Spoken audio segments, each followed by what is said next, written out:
Actually, let's jump to the last topic over here because I'm very interested in your point of view on it, and that is the Trump tariffs. Okay. Now, there's all kinds of different policy measures that the new Trump administration is looking to implement, and I'm sure we'll talk about that in later shows. There's the tax cuts, there's the deportations we're talking about, there's the abolishment of certain agencies, there's all kinds of different things that are going on. But I just want to touch on the tariffs idea here because I started off with before I started researching this. And by the way, Mike, since I've researched it for several hours, I'm now an expert inside of it. So everything I say, you can take you can throw away your grain of salt. But I've been this opinion that we're going to get 9, 10, 11, 12% inflation coming back. Right. And to me, it just seemed like the Trump tariffs are right on cue with that. And you know. Right in the same vein of it. And I'm now not so sure that I'm I'm against the tariffs like I was actually pretty much against the tariffs because I thought it was a good idea poorly executed. Okay, we're gonna have other people pay for it, but we all know that it's the citizens who pay for it.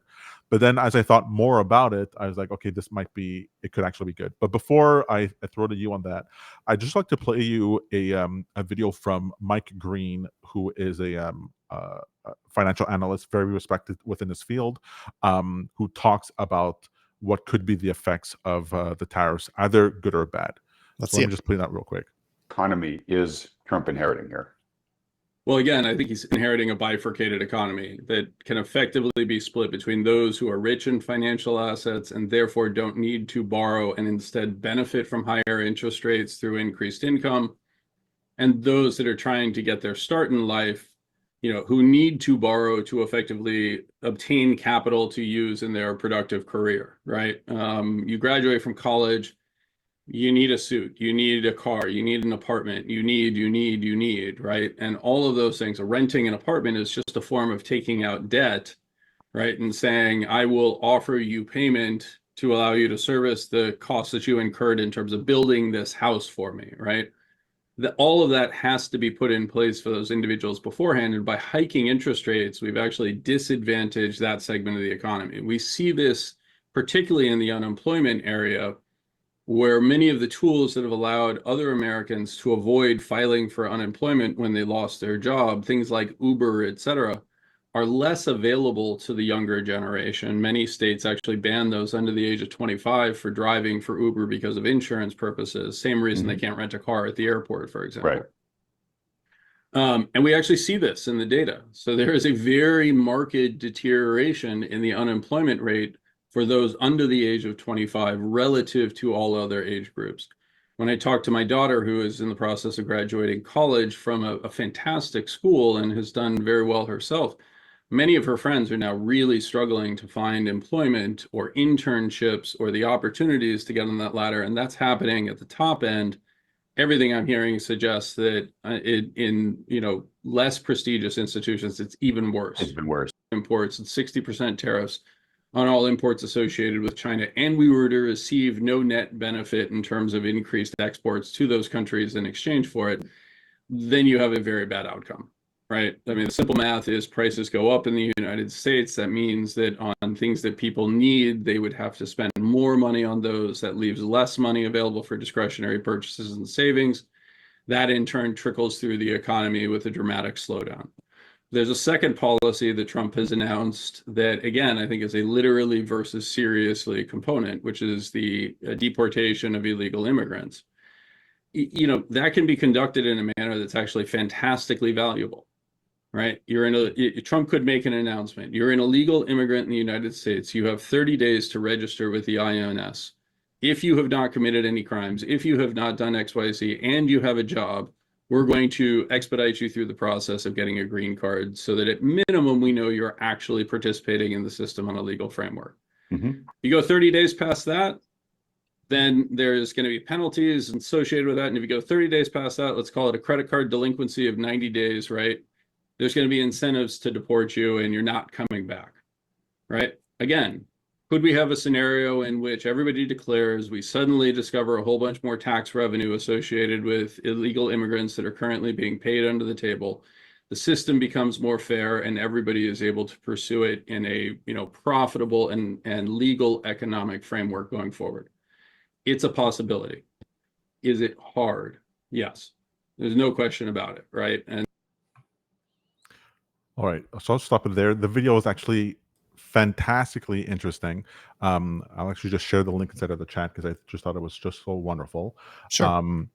And he goes on to talk about this idea that there are ways of implementing these ideas of the tariffs and of or all the ideas from the Trump administration that could actually be beneficial both in the short term and the long term because of the bifurcation of the economy, right? We've had this issue within the globally, but especially the United States, where those who have more and those who don't have less, and it's to the point where people thought that the higher interest rates that would be charged would cause the higher interest rates because of inflation would be hugely problematic for everyone. Well, no, it was actually only really problematic for people at the low end of the economic scale, because those who had money, who were, let's say, selling, you're retired, you're a baby boomer, you have a bunch of assets, and you're selling 4 to 5% of your assets every year in order to generate the income that you need in your retirement. Well, now you don't need to do that. Just by holding the bonds, you're able to generate the 5% that you need in order to survive. People who had money didn't need to go into riskier assets in order to generate yield.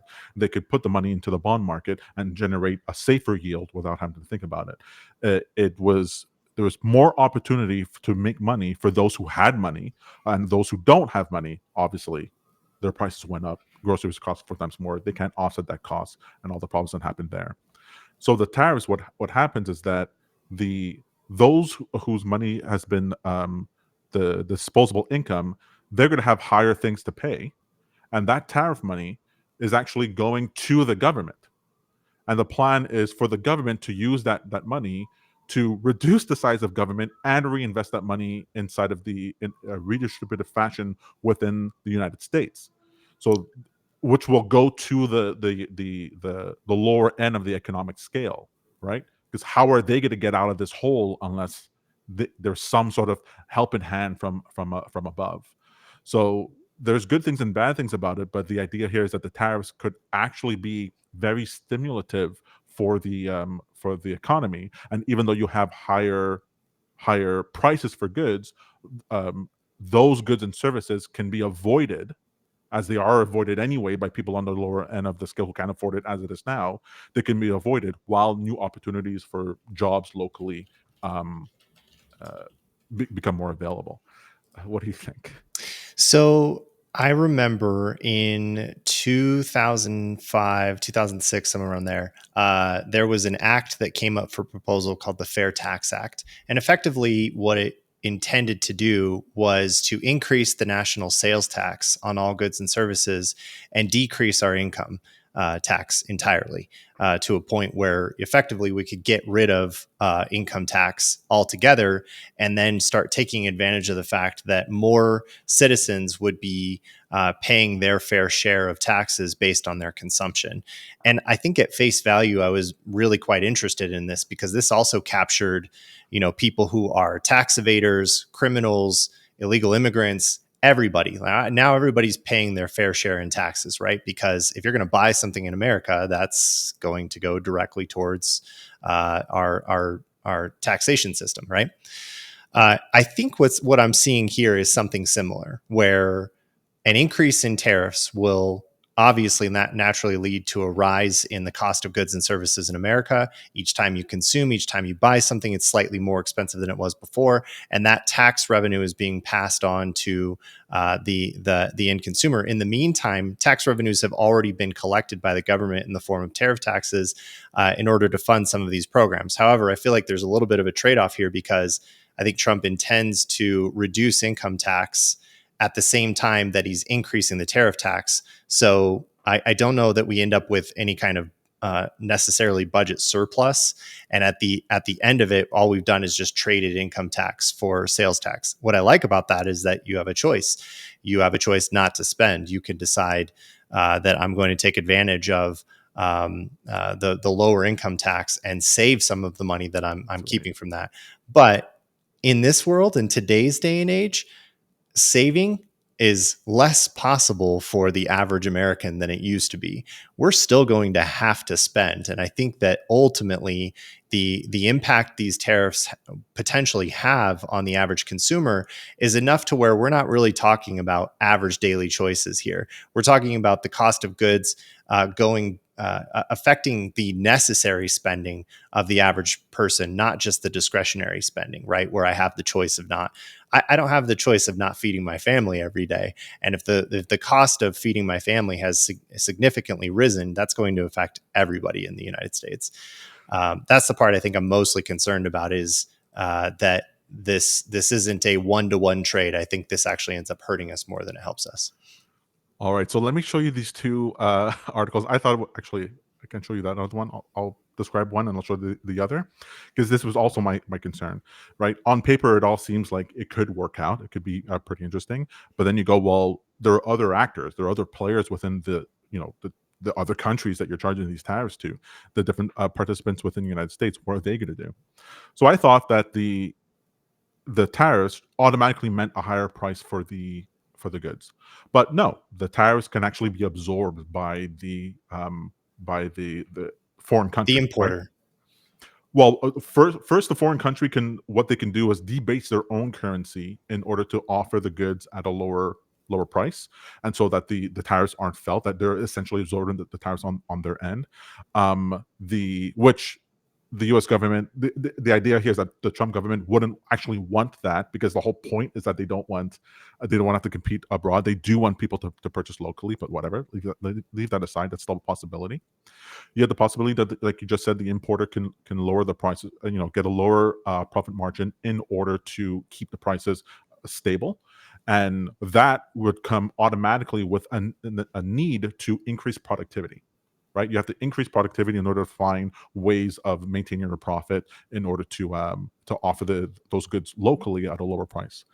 What was fascinating, I was reading this Atlantic article talking about this idea where in other in other areas we're fine with this, right?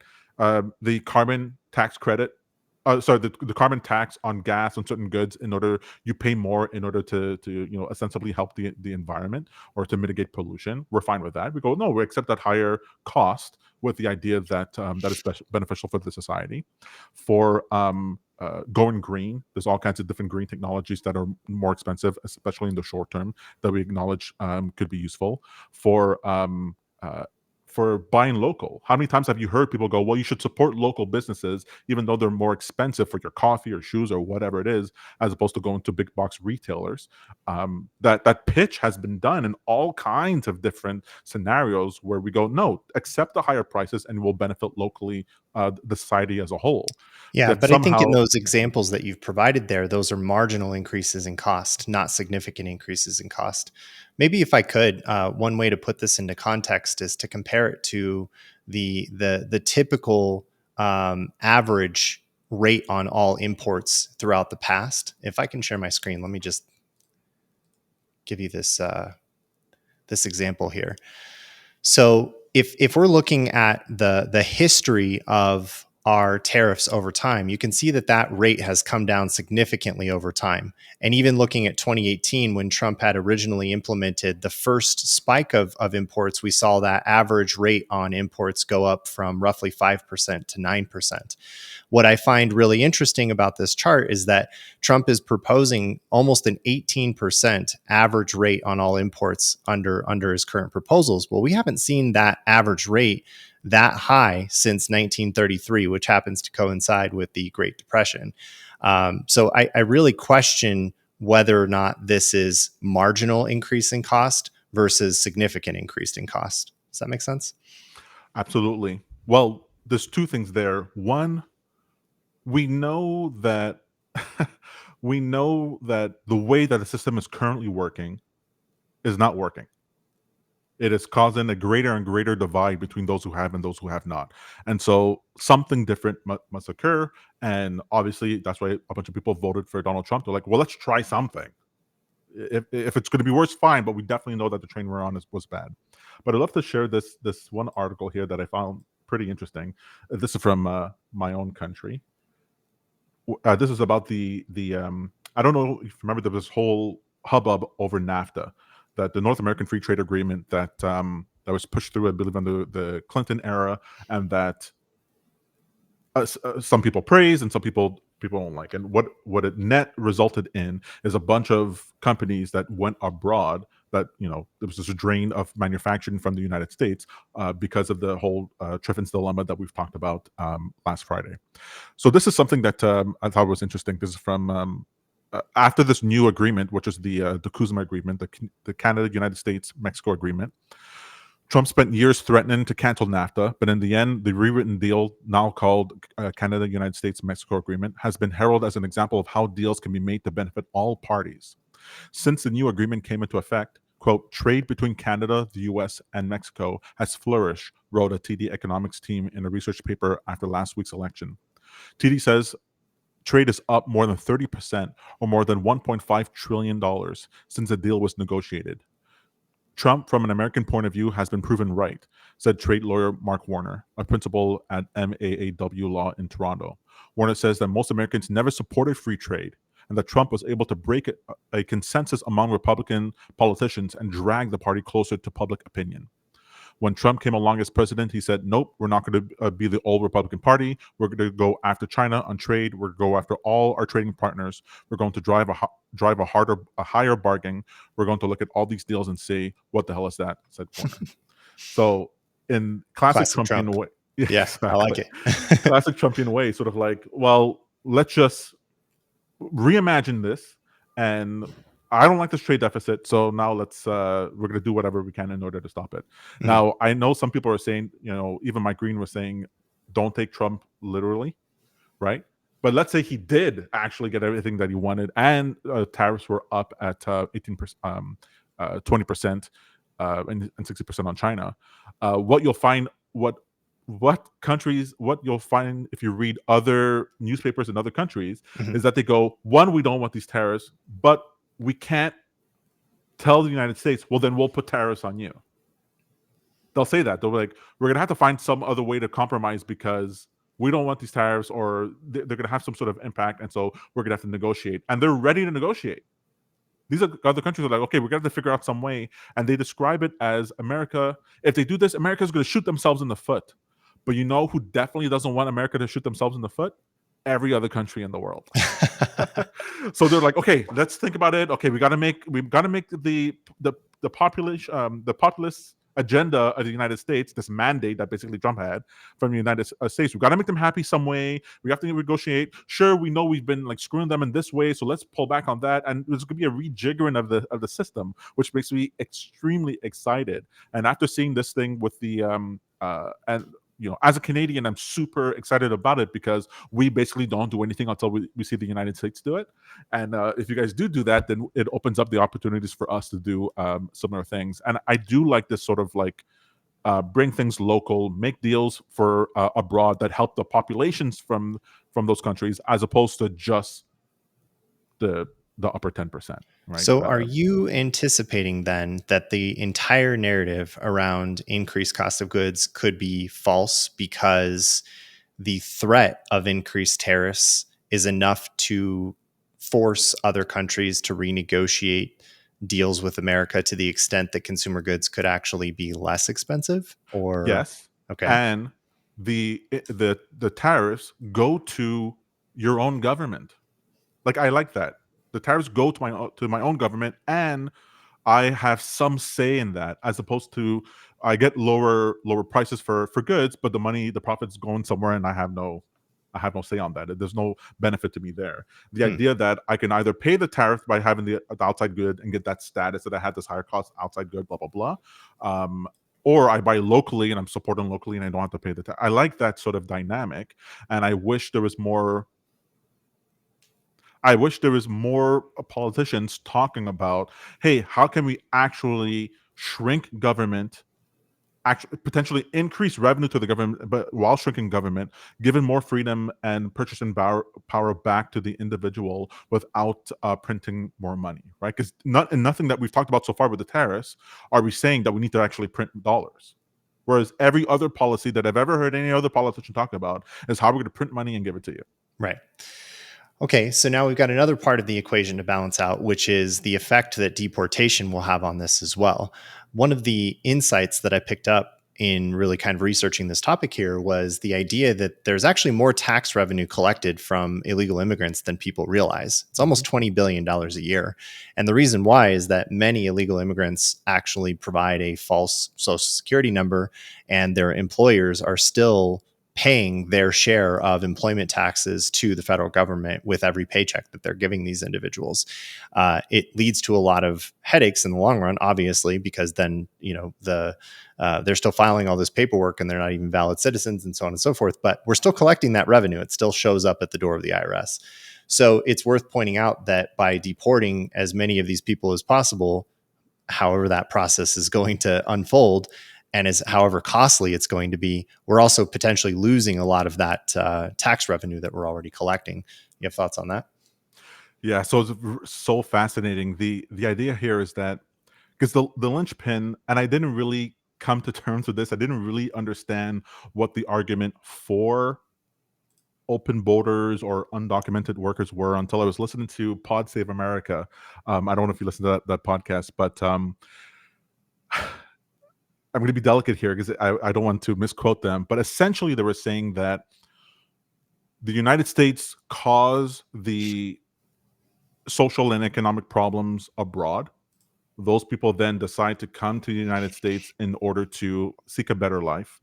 And the agreement that we have with the undocumented worker is that we get to pay them less than minimum wage.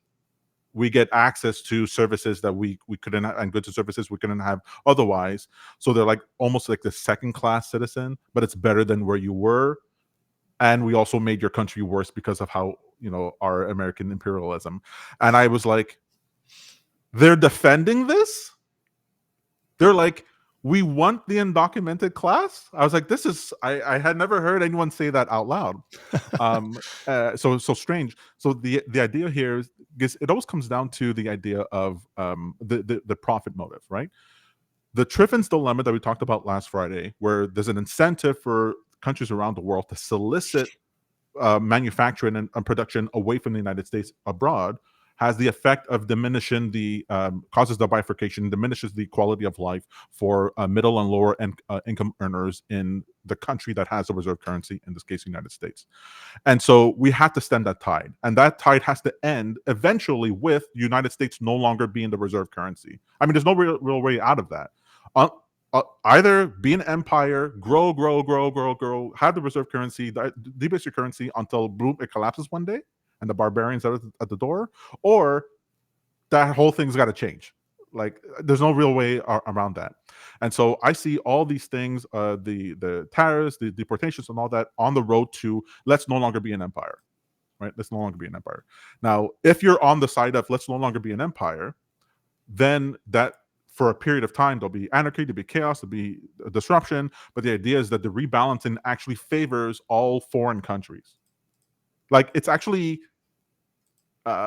bad for, like, in order for foreign countries to solicit the manufacturing and production from the United States, we have to lower our regulations, lower our taxes, we have to solicit you in order to come here. So we actually worsen our own situation in order to get dollars to pay the debts that we incurred because you're the reserve currency. It's not really good for the rest of the world. And then the United States gets to print all the dollars that they want, because there's no limit to how much they can print, because they can never print enough to satisfy the rest of the world. So those who can print are the elites who have all access to all this money, and then all the regular people, there's no incentive to help them at all. So you get more wars, you get more problems with the more social unrest and blah blah blah.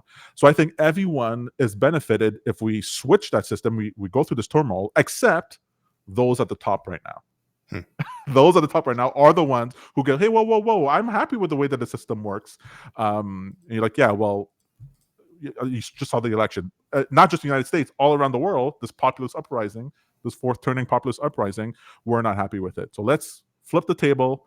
Let's get a period of anarchy. Let's rethink about how we want to do this. Let's make sure that the people who are in charge knows that no, we're not going to accept this anymore, and let's see how the pieces fall. So how deportation will work with I think it makes total sense that the American population go, hey, we can't have 10, 15, 20 million people that we don't know in our country. Like, we can't have that. I get that. And this used to be the Democrat position during the Clinton era, right? All the policies that Trump is talking about now were Clinton policies in the 90s. We all accept that. But I would be fine if they all became documented. Just document them. Have a class where you can apply, just like Mike Green was saying, let them become citizens. I think deporting them all makes no sense. I think that's absolutely ridiculous. I think it makes sense as a threat in order to stem the tide. But those who are still here, if you're born here, you've been here for 10 years, you haven't committed crimes, become a citizen. Americans actually don't have a problem with those people become citizens. They just don't want them to be undocumented. And at the same time, and this is what I think is going to happen, Mike, I think what they're going to do is massively increase legal immigration. Those who have been on the waiting list, just start approving so many of them real quick. You want to offset that, be like, no, we're not actually against immigration. We just don't want illegal immigration. And so you get a bunch of dreamers, you get a bunch of people who are already become citizens, and then they all get to be part of the American dream. You don't have the social conflict of you're not supposed to be here, you're not a citizen, you don't have any of that, while you stem the tide at the border and everyone benefits. I think it could be really good all around. Now, I can get on board with that idealistic outcome. I'm not sure how realistic it is. That said, to shift gears, because I know we're a little over an hour now, what is the trade from this? And I'm going to start by leading with where I think I'm going to be paying attention. The futures markets that I think are most directly impacted by import tariffs. Those are going to be crude oil, copper, lumber, soybeans, nat gas, metals, steel, the main markets that I think are going to be impacted primarily by our imports. Now, if there's any kind of volatility in those markets, I'm going to be paying pretty close attention to that. On the subject of deportation, not much of a trade really on that one, but maybe you've got other ideas. Enlighten me. To me, it's the father of all trades, and I think it almost rivals the crypto trade, and it's long dollar. Okay. I think the dollar and you've been spot on that one. We hit that base of $100, and now we're at almost 107 now. So I like your viewpoint on that one quite a bit. So you're still anticipating we see the dollar at 115? Even worse, when you have I think on the path to the dollar no longer being the reserve currency, 5, 10, 15, 50 years, whatever it is, it's a crash up. And the long dollar trade, I think, will mint millionaires. Just call options or leverage long in forex until you get to until the conversation is that the dollar is no longer the reserve currency, and then boom, it crashes. And until then, you could make hundreds of thousands of millions on that now. So I think the idea is that and as a foreigner, it's so funny. As a foreigner, it's such a juicy trade. I don't want my currency. It's always interesting to me to hear how bullish you are on the U.S. dollar as a Canadian. I mean, where do you think the direct impact is on your taking the short side on the Canadian dollar effectively? Well, foreign countries have to debase their own currency. They have to print their own currency to buy dollars. They always have to do this. So we have this natural process where you look at any chart, and unless you're like the Swiss franc, where their sovereign wealth fund, they're in surplus, it's falling. Your currency is always falling, and we feel that. It feels so much so that, and this is when I say that foreign countries have to solicit dollars from the United States, I'm talking about even individuals. So when I have an American client, when they pay me, I go, not only do I get this currency, this U.S. currency, if I just hold it, the longer I hold it, when I convert it to my currency later on, I'm going to get an extra 35%. Like, it's just unbelievable. And it's like, I don't want a Canadian customer, I want an American customer. And so it's really interesting to talk to people when I talk to people who are in America, I don't think they necessarily understand just how valuable the US dollar is everywhere and everything. And so long dollar for me it's long dollar, long crypto. And between those two, there's almost no other trade I want to take other than if you're doing leverage or option strategies or whatever. Long dollar and long crypto. All right. Well, we had a few good trade ideas, Hal. You're out of this one. I'm very curious to see how your SMCI trade plays out. Have you already put that on, by the way? No, I just saw it today. I should have put it on today, but I only calculated it after market close. It's going to be a big difference by Monday, then, I'm sure. They're up against a deadline, right? What's the deadline for SMCI? Well, it's supposed to be tomorrow, the 16th, but there's no announcement. So I think I think they're going to give them another few days or whatever. And if it's still listed on Monday, I'm actually likely just to do calls. Got it. I You love want to the take a idea of just, directional bet. Okay. exactly. Just get right along. Just a call spread. Right in line with the risky trades I know you to be very fond Exactly. of.